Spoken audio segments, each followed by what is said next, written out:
दोस्तों, अगर आप एज़ अ फ्रेशर एक आईटी कंपनी ज्वाइन करने वाले हो तो आपको बिगनिंग में काफ़ी छोटे छोटे क्वेश्चंस होते हैं। अब उन क्वेश्चन का आंसर्स हमें किससे पूछना है, कैसे पूछना है, आज की इस वीडियो में मैं वही आपको बताऊंगा। तो सबसे पहली चीज़, जब आप एक आईटी कंपनी में ज्वाइन करते हो तो सबसे पहले आपका ब्रीफिंग होता है।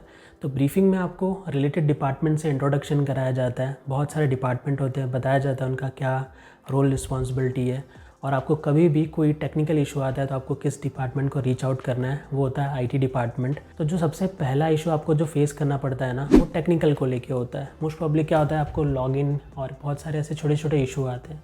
तो उसके लिए क्या होता है, कंपनी का एक वेब पोर्टल होता है। वैसे तो कंपनी की ब्रीफिंग में आपको बताया ही जाएगा कि कैसे आपको टिकट रेस करना है। टिकट रेस करना मतलब क्या होता है, सिंपली आप आईटी टीम को इन्फॉर्म करते हो कि मुझे ये प्रॉब्लम फेस करनी पड़ रही है, और आपको ये भी बताना होता है कि ये जो प्रॉब्लम आपको हुई है उसका इम्पैक्ट कितना है, क्या उसका इम्पैक्ट हाई है, लो है, मीडियम है।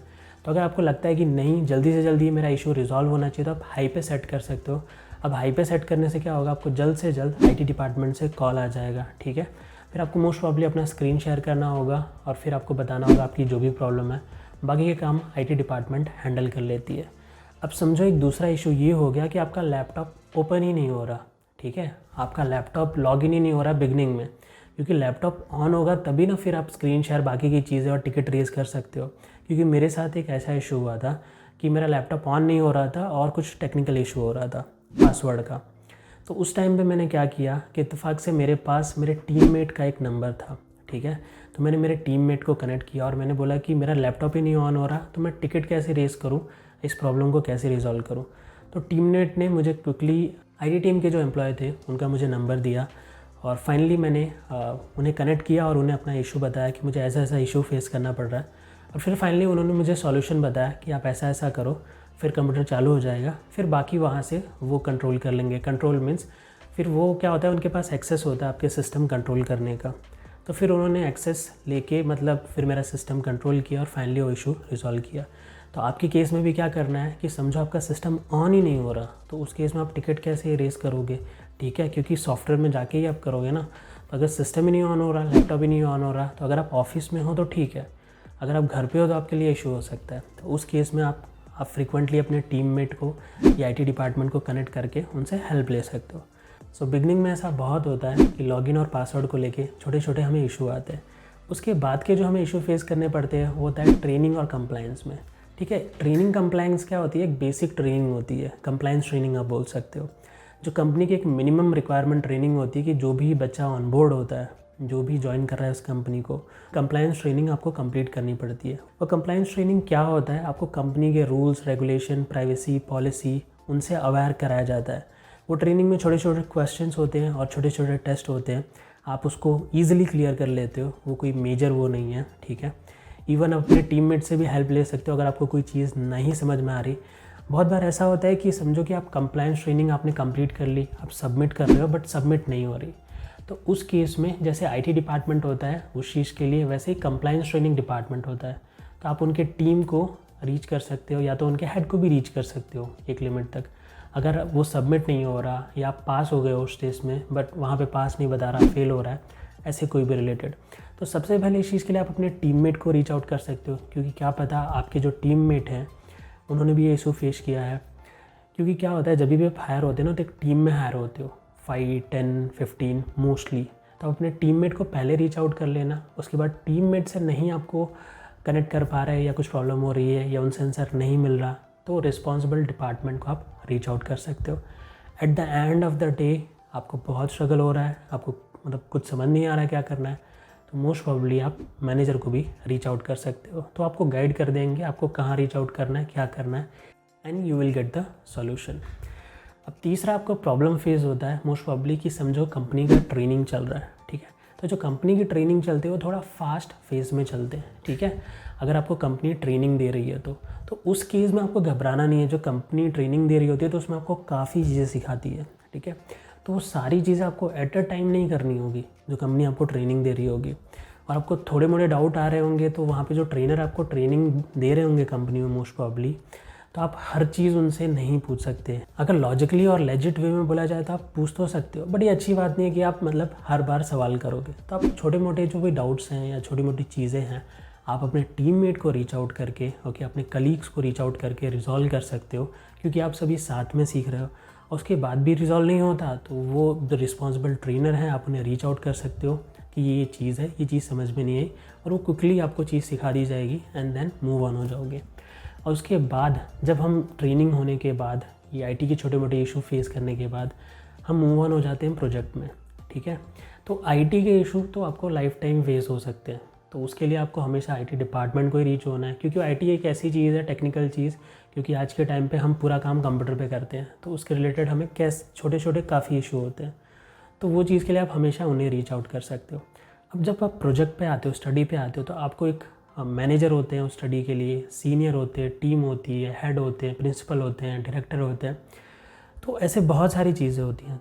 तो जब आपको एक स्टडी में या एक प्रोजेक्ट में डाला जाएगा तो आपके साथ एक टीम होगी, ठीक है, आपके साथ एक टीम होगी जो उस प्रोजेक्ट में काम कर रही होगी। कुछ आपके कलीग होंगे जो आपके जैसा प्रोडक्शन का यानी प्रोग्रामिंग का काम कर रहे होंगे, और कुछ सीनियर्स होंगे जो क्वालिटी चेक का काम कर रहे होंगे, जो आप काम करोगे वो उनको रिव्यू करेंगे, और जो मैनेजर होंगे, मैनेजर उस चीज़ को फाइनलाइज़ करेंगे जो आपने काम किया है, आपके सीनियर ने रिव्यू किया है, उसके बाद वो फाइनली क्लाइंट को शेयर किया जाएगा। अब जब आप प्रोजेक्ट करते हो ना, तो प्रोजेक्ट में भी छोटे मोटे बहुत सारे डाउट आ सकते हैं, तो उस टाइम पे आपको ऐसा होगा कि मैं मेरे कलीग को अप्रोच करूं, तो आपके कलीग बहुत ही हेल्पफुल होंगे मोस्ट पब्लिक केसेस में। बट समझो अगर आपने टीम के साथ नहीं ज्वाइन किया है, ओके, आपकी 2 ही 3 जनों की हायरिंग हुई और शायद उनसे आपकी कनेक्टिविटी नहीं बन पा रही मोस्ट पब्लिक केसेस में, तो आपको घबराने की कोई ज़रूरत नहीं है। आप अपने टीम में सीनियर को भी रीच कर सकते हो, आपके जो सीनियर होंगे आप उनसे पूछ सकते हो। मोस्ट प्रॉब्ली आपको ट्राई ये करना है कि मैं जो भी चीज़ किसी को पूछ रहा हूँ, मैंने एटलीस्ट 3 या 4 या 5 बार मैंने खुद से ट्राई किया है, ठीक है, कि वो चीज़ मुझे नहीं पता चल रही कैसे क्या क्यों करना है, ठीक है। तो मोस्ट प्रॉब्ली टीम आपके साथ होती है, आप टीम में हायर होते हो, तो सबसे पहले टीम में पूछ लेना, वो इशू रिजॉल्व हो जाएगा। टीम से नहीं पता चले तो आप सीनियर को अप्रोच कर सकते हो, ठीक है। सीनियर से ना पता चले तो उनके ऊपर भी होते हैं, उनको अप्रोच कर सकते हो, और एट द एंड आपको कुछ ना पता चले आप अपने मैनेजर को रीच कर लेना, because as a fresher manager को आप थोड़ा सा हैरान कर सकते हो, बट मैनेजर को हर छोटी चीज़ के लिए अप्रोच मत करना। जब ऑलरेडी आप नीचे सबको रीच आउट कर चुके हो तो उसके बाद ही आप मैनेजर को रीच आउट करना। अब उसके बाद स्टडी में जब पहली बार आप काम करोगे ना, तो अगेन छोटे मोटे बहुत बार क्वेश्चंस आएंगे। अब जो छोटे मोटे बहुत बार क्वेश्चन होते हैं तो अगेन वो टीम से पहला आपका प्रोसेस यही होगा कि पहले टीम को रीच आउट करना, फिर सीनियर को, बिकॉज सीनियर को पता ही होगा जो चीज़ आपको नहीं पता है या आपके एंटायर टीम को नहीं पता है जो फ्रेशर लेवल पे हायर हुए, और मोस्ट प्रॉब्ली आपको सॉल्यूशन मिल जाएगा। लेकिन ये बात ध्यान में रखना, जब आपको 3 या 6 मंथ्स हो जाएंगे, जब आप स्टडी या रियल प्रोजेक्ट में होगे, तो आपको ऐसा लग रहा होगा कि ट्रेनिंग के टाइम पे बहुत चीज़ें स्मूथ गई, टीम थी, सारी चीज़ें अच्छी थी, नो डाउट काफ़ी अच्छा रहता है। लेकिन जब प्रोजेक्ट मिलता है तो हर बंदा बिजी हो जाता है, ठीक है। समझो कि 4 बंदे थे हम लोग ट्रेनिंग में, तो कोई भी हेल्प की ज़रूरत पड़ती थी हम एक दूसरे से पूछ लेते थे, वो इशू रिजॉल्व हो जाता था, नहीं तो सीनियर को अप्रोच करके रिजॉल्व कर लेते थे और चीज़ें स्मूथ हो जाती थी। लेकिन जब प्रोजेक्ट मिलता है ना, तो सबको काम एलोकेट होता है, मुझे कोई चीज़ एलोकेट हुई, आपको कोई चीज़ एलोकेट होगी, ऐसे अलग अलग टीम को काम एलोकेट होगा। तो उस टाइम पे क्या होगा, जब आप अप्रोच करोगे ना किसी को, अपने टीममेट को ही, नो डाउट कितना भी अच्छा कनेक्शन हो या अपने रिलेशन मेंटेन रखा हो, बट वो पहले अपना काम देखेंगे, बिकॉज वो उनका भी काम है, राइट, उन्हें भी टास्क फिनिश करके देना होगा एक टाइमलाइन बाद। तो वो पहले शायद अपना ट्राई करेंगे और आपको वैसे ही अपना ट्राई करना है। इस वक्त घबराना नहीं है, आपको ये ध्यान में रखना है कि मुझे बस ट्राई करना है, और eight the end of the day मुझे नहीं पता चला तो मैं अप्रोच करूँगा अपने टीममेट को, अपने सीनियर को। At the end of the day manager को भी रीच आउट कर सकते हो, because again as a beginning जब आप प्रोजेक्ट पे पहली बार काम करते हो तो रीच आउट करना वैलिड है, बट छोटी छोटी चीज़ के लिए अगेन मैनेजर को रीच आउट नहीं करना, ठीक है। तो इस लेवल पे आते आते आपका जो फ्रेंडशिप होता है ना जो टीम के साथ, वो आपको लगेगा थोड़ा थोड़ा कम होता जाएगा, ठीक है। वो चीज़ें अच्छी चलती है, स्मूथ चलती है, बट प्रोजेक्ट लेवल पे आते आते सबको क्या होता है, सबकी रिस्पॉन्सिबिलिटीज़ हो जाती हैं, सबके ऊपर टास्क होता है, टाइमलाइन होती है, नो डाउट आपको काफ़ी अच्छा टाइम मिलता है। एज ए फ्रेशर आप जैसा परफॉर्म करते हो आपको वैसा ही टास्क दिया जाता है, और वैसे ही आपको टाइमलाइन भी मिलती है, राइट। मतलब मोस्ट प्रॉब्ली एक फ़िक्स टाइमलाइन होती है, बट वैसा ही आपको टास्क दिया जाता है जो आप ईजिली कर सको एज ए फ्रेशर, ठीक है। बिकॉज जब उन्होंने आपको हायर किया, जिस मैनेजर ने, उनको बेटर पता है कि उन्होंने आपको किस चीज़ के लिए हायर किया, आपको क्या टास्क देना है, ठीक है। तो अप टू 6 मंथ्स 7 मंथ्स या 8 मंथ्स तक ऐसा हो सकता है कि आप मेजरली अपने टीम के साथ या एक लेवल के एम्प्लॉय के साथ डील कर रहे होगे। बट जैसे जैसे आप काम करते जाओगे, आगे करते जाओगे, तो सीनियर डिपार्टमेंट के साथ आपका कम्युनिकेशन बढ़ता जाएगा। तो सीनियर डिपार्टमेंट के साथ जब कम्युनिकेशन बढ़ता जाता है तो आपको ये ध्यान में रखना है कि आप कोई भी चीज़ लिखते हो तो आप थोड़ा अच्छे वे में लिखो। आपको ये चीज़ नेट पे देख लेनी चाहिए, how to write mail, how to ask for help और हाउ टू डू एनीथिंग। कोई स्मॉल चीज़ भी हो, ठीक है। अगर आपको नहीं पता है दैट इज़ टोटली फाइन, आप करते करते वो चीज़ सीख जाओगे। और अगर आपको लीव्स के लिए अप्लाई करना है तो मोस्ट प्रॉब्ली उसके लिए भी एक वेब पोर्टल होता है। पहले तो आपको अपने मैनेजर की परमिशन लेनी होती है। मोस्ट प्रॉब्ली परमिशन क्यों लेनी होती है कि समझो कि आप कोई प्रोजेक्ट में हो या कोई प्रोजेक्ट में वो आपको डालने वाले हो और आपने सडनली लीव के लिए प्लान किया है, तो अगर आप उनको पहले इन्फॉर्म कर दोगे तो वो बेटर रहेगा। तो उस हिसाब से वो प्रोजेक्ट को एलोकेट करेंगे अगर आप अवेलेबल नहीं रहने वाले हो तो।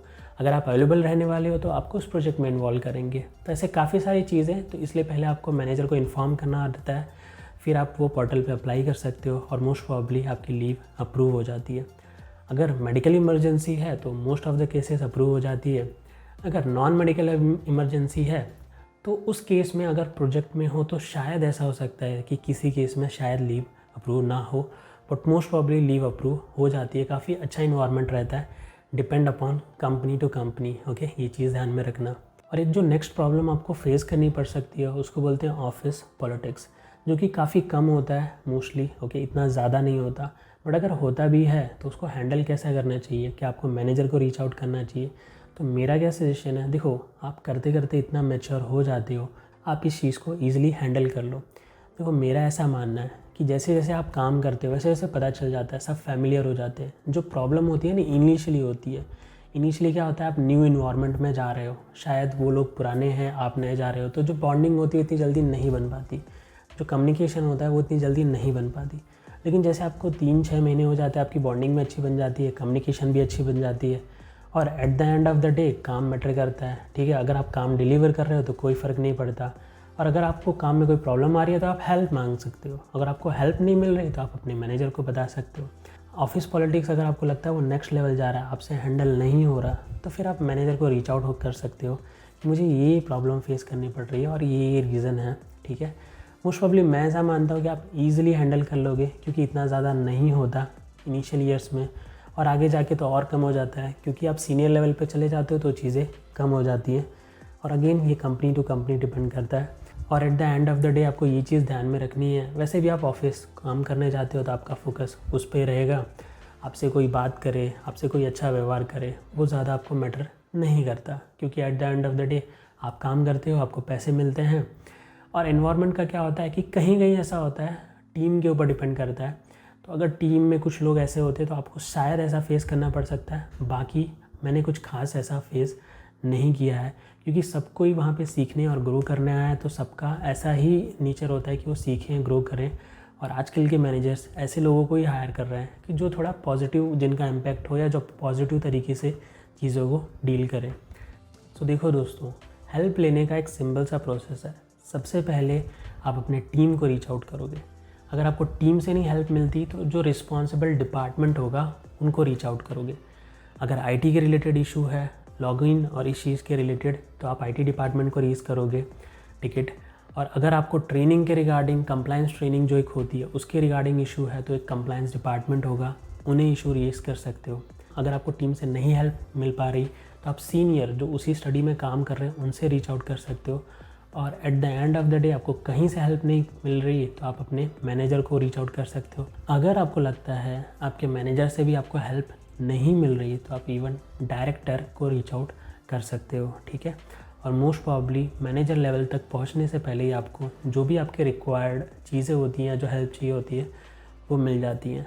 और कमिंग डेज़ में जैसे जैसे आप आगे बढ़ते जाते हो ना, तो आपको हेल्प की ज़रूरत कम पड़ते जाती है। ठीक है, क्योंकि आपको चीज़ें पता होती है। तब जैसे आपको एक दिन हेल्प की ज़रूरत पड़ती थी, वैसे ही फ्रेशर्स हायर होते हैं, फिर आप उन्हें हेल्प करते हो, और ये साइकिल चलता रहता है। और इनिशियल डेज़ में हमें हेल्प की ज़्यादा ज़रूरत पड़ती है, तो सबसे बड़ी चीज़ ये होती है कि जो मेल्स आते हैं ना आपको एक्टिवली आउटलुक पे, उनका ध्यान रखना। क्योंकि क्या होता है कि हमें पहले से आदत नहीं होती मेल्स चेक करने की, तो हमें बहुत सारे एक्टिवली हर डिपार्टमेंट से मेल आते रहते हैं। जो भी अपडेट्स होते हैं मेल में आते हैं, आपको हर चीज़ कॉल पे या फ़ोन करके नहीं बताई जाती, तो आपको मेल्स एक्टिवली चेक करने होते हैं। उनमें बहुत सारे आईडी, पासवर्ड, लॉगिन जो भी अपडेट्स हैं वो मेंशन होंगे।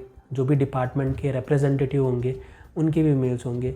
तो मेल से प्ले करना आप पहले ही सीख जाना, मेल्स को चेक करना एक्टिवली। जब आप लॉगिन करते हो सिस्टम में, सबसे पहले आपका काम होना चाहिए कि आप मेल्स को चेक करो, उसके बाद अपना डे स्टार्ट करो, ठीक है। सो ये कुछ चीज़ें थी दोस्तों। अगर आपको हेल्पफुल लगी हो वीडियो तो लाइक करना, और कोई क्वेश्चन हो तो मुझे कमेंट्स में ज़रूर पूछ सकते हो। Eight the end of the day मैं ये चीज़ बोलूँगा कि छोटी मोटी प्रॉब्लम कहीं भी होती रहती है, बट आप टाइम के साथ डील करना सीख जाते हो, और बाद में जैसे जैसे आपको एक्सपीरियंस होता जाता है आपको वो हेल्प की ज़रूरत कम पड़ती है, तब आप दूसरों को हेल्प करते हो। बाकी तो ये लर्निंग साइकिल है, सीखना हमेशा होता है। आप हमेशा कुछ ना कुछ अच्छा सीखते हो, कुछ ना कुछ नेक्स्ट लेवल का सीखते हो। तो मिलते हैं अगली वीडियो में, तब तक के लिए बाय बाय दोस्तों।